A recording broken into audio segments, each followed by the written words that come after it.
Happy Valentine's Day, or Happy Single Awareness Day, or Happy Corporate Made-Up Holiday to sell more candy in February. Either way, Valentine's Day sure makes our pancreases work hard.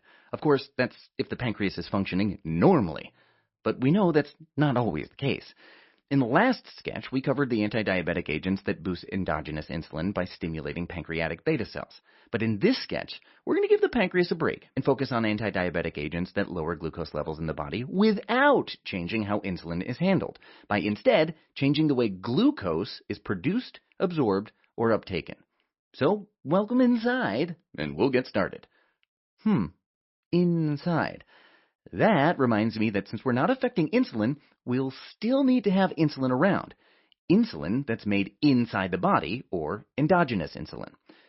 Taking this one step further, needing endogenous insulin around means we're mostly only talking about type 2 diabetes here, as evidenced by the second grade on the board, with one important exception that we'll get into later.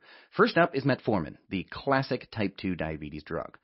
Let this metaphor remind you that this table is going to embody all that is metformin. Metformin is an oral agent used to decrease serum glucose by a few poorly understood mechanisms, mostly through modulating the effects of enzymes. Metformin decreases hepatic glucose production, decreases intestinal glucose absorption, and increases peripheral glucose uptake and utilization. Metformin suppresses gluconeogenesis in the liver by inhibiting mitochondrial glycerol 3-phosphate dehydrogenase, or MGPD, the enzyme responsible for getting molecules into the gluconeogenesis pathway. Let this bite out of a mitochondrial candy remind you of metformin's ability to inhibit mitochondrial enzymes. Gluconeogenesis coming to a halt is depicted by her teacher here, putting a hold on consumption of candy from the liver-shaped bag. Metformin also activates another enzyme called AMPK, which also contributes to the reduction in hepatic glucose production. See the AMPK label? Again, the main theme here is that metformin works by modulating the function of enzymes. Besides suppressing gluconeogenesis, metformin also increases the uptake of glucose in peripheral tissues like skeletal muscle and the liver in response to insulin. Put another way, it reduces insulin resistance. The word inside should remind you of endogenous insulin, and there's plenty of candy being put inside that mailbox, just like metformin helps to pull glucose out of the serum and into cells. Think of it as increasing your body's sensitivity to the insulin you're already making.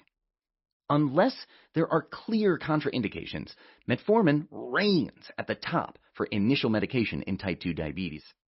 Just like this kid reigns at the top of the class. He's the student of the month, like metformin is the drug of choice. It lowers hemoglobin A1C well and works well in combinations too, if it's not enough on its own. Importantly, metformin does not cause hypoglycemia alone, giving it an advantage over insulin and the oral sulfonylurea agents from the previous sketch.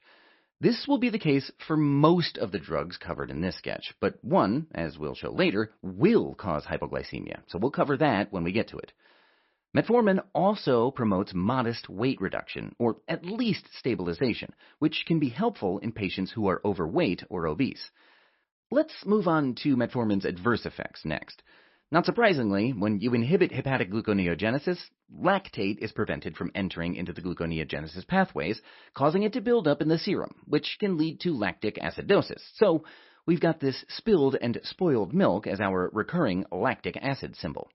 The incidence of this is very, very low, but it's often fatal, so metformin carries a black box warning.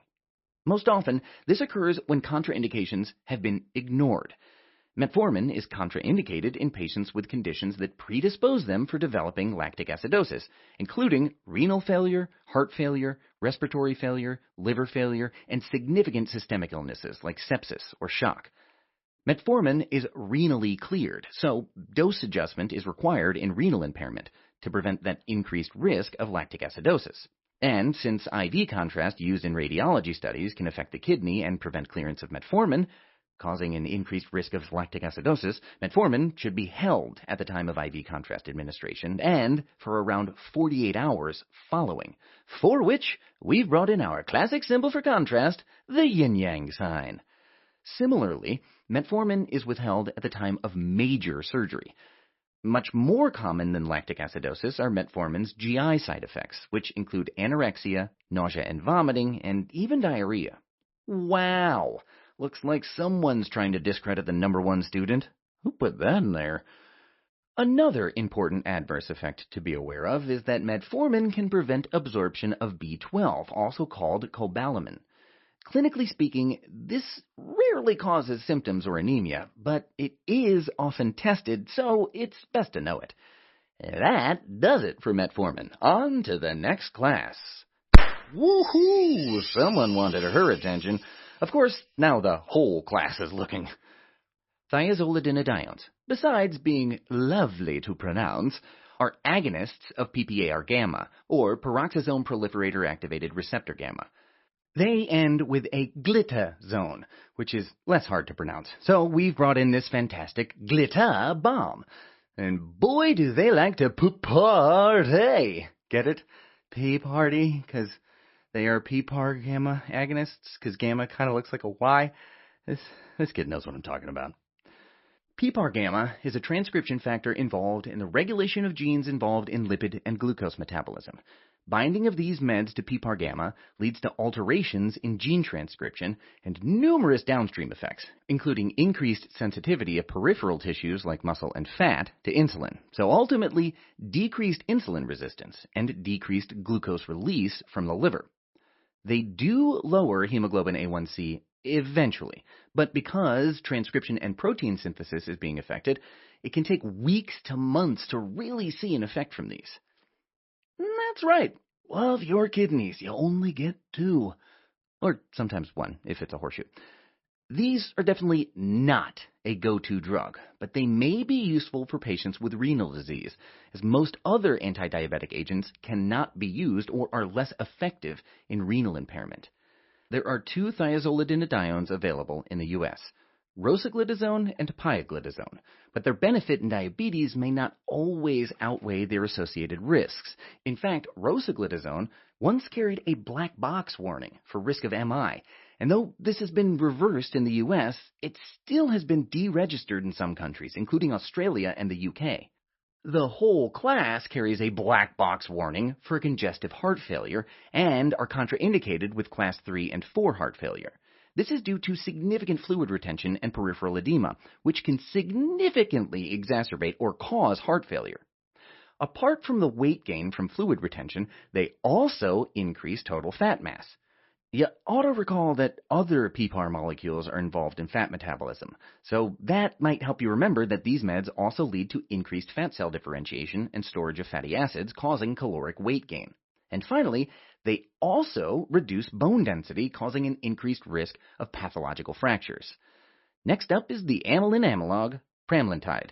Amylin is a peptide that is secreted by the pancreatic beta cell along with insulin. Think of it and insulin as synchronized swimmers, rising and falling together. Pramlintide is an amylin agonist, so it slows down gastric emptying, reducing appetite, keeps postprandial glucose at bay, and reduces glucagon secretion. Pay attention here, because this drug is actually indicated for both type 1 and type 2 diabetes. In fact, it's less useful in type 2 since there are other medications with similar effects that we described in the last sketch.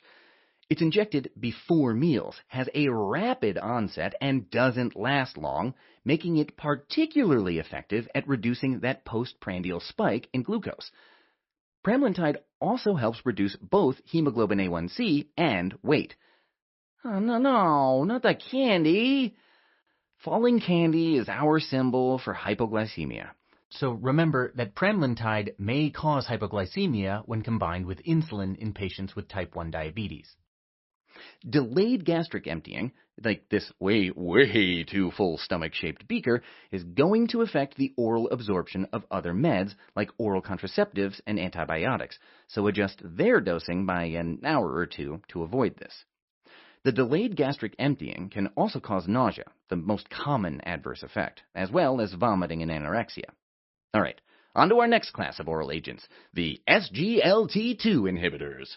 He's just got to floss to make sure he looks fly, then he can hand out his kettle corn to the other kiddos. Note that it is not the other kind of flossing, though I wouldn't put it past these second graders, I'm sure they know it.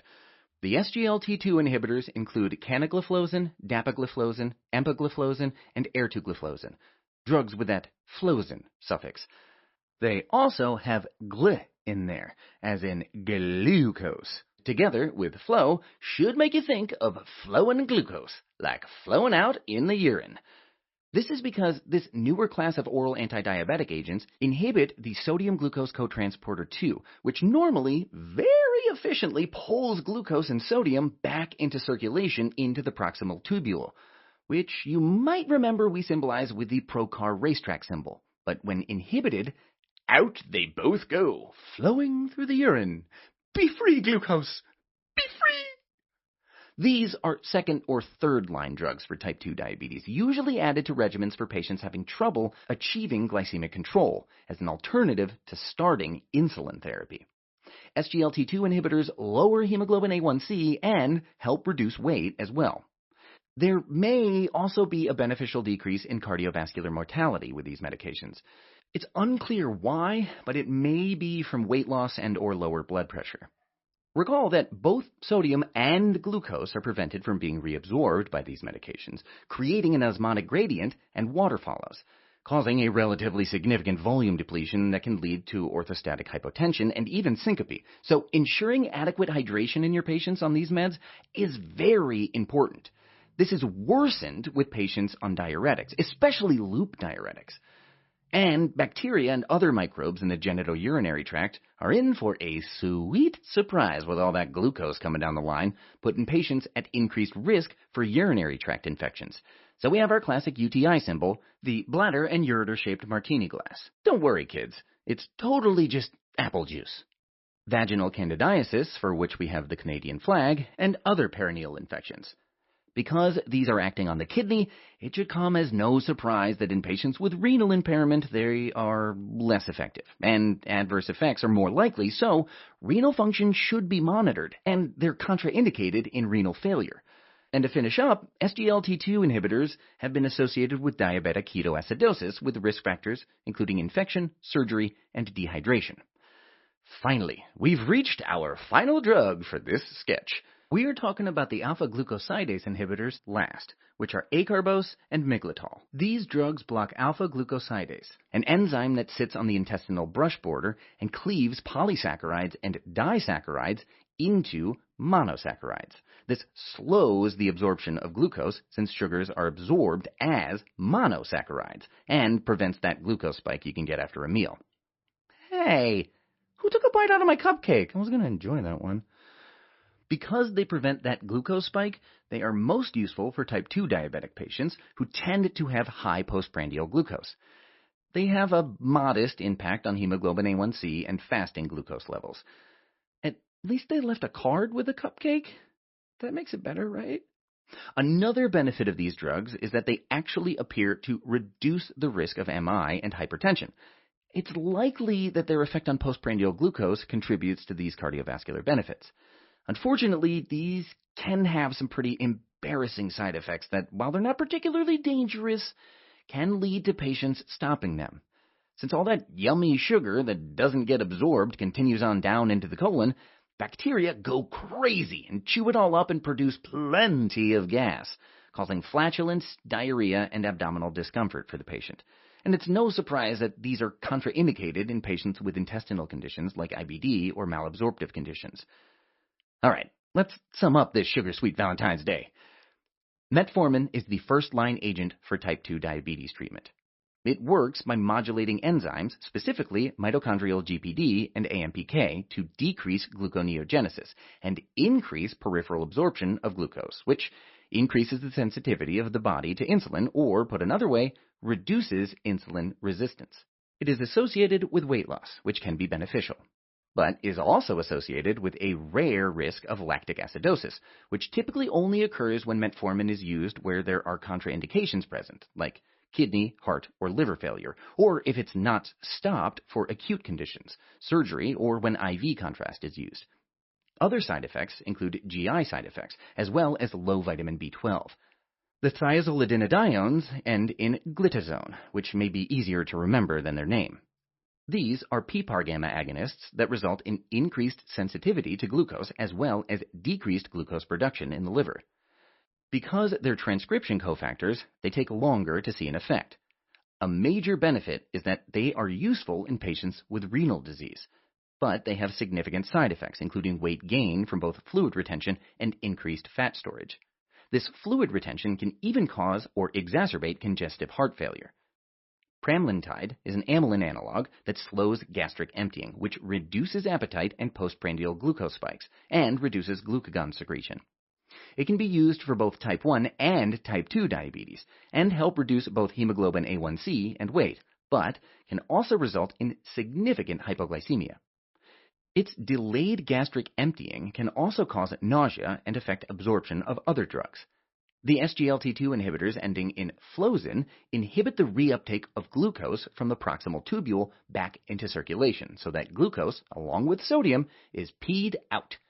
These may also help by reducing weight and may have cardiovascular benefits. But because sodium is also lost, hypotension and syncope can also result from osmotic diuresis. And urinary glucose can increase risk of UTIs, vaginal candidiasis, and other perineal infections. They also cause ketoacidosis and should not be used in patients with renal impairment. Finally, the alpha-glucosidase inhibitors, acarbose and miglitol, inhibit the intestinal brush border, breaking down larger polysaccharides into smaller sugars, reducing intestinal absorption of glucose, and reducing postprandial glucose spikes. They have few side effects, but because of colonic bacteria digesting more sugars, flatulence, diarrhea, and GI upset can cause patients to stop taking them. Now that you're all up on these sweet anti-diabetic agents, let's go grab some of that candy and spike our serum glucose. Then we can make like the SGLT2 inhibitors and just flow on out of here before they catch us. Okay, but really, I do need to go pee.